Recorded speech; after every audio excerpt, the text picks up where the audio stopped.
Surplus neraca perdagangan Indonesia pada April 2026 menyusut tajam akibat lonjakan impor yang tumbuh lebih cepat dibandingkan ekspor. Badan Pusat Statistik atau BPS mencatat surplus perdagangan April 2026 hanya sebesar 89,1 juta dolar Amerika Serikat, jauh lebih rendah dibandingkan surplus Maret yang mencapai 3,32 miliar dolar Amerika Serikat.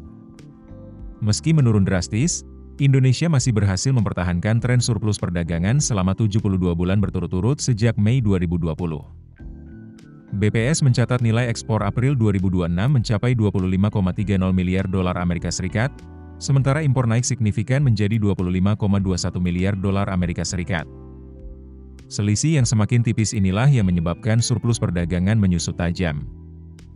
Surplus April masih ditopang sektor non-migas yang mencatat surplus 3,53 miliar dolar Amerika Serikat, terutama dari ekspor minyak sawit dan turunannya, bahan bakar mineral, serta besi dan baja. Namun di sisi lain, neraca perdagangan migas masih mengalami defisit sebesar 3,44 miliar dolar Amerika Serikat akibat impor minyak mentah, hasil minyak, dan gas.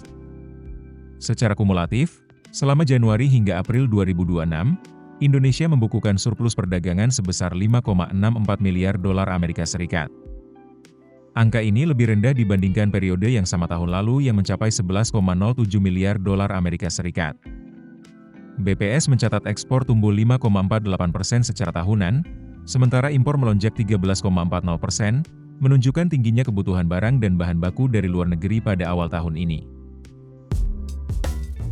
Keputusan bisnis terbaik datang dari data, bukan tebakan. Mudah berlangganan Business Insight dengan subscribe with Google.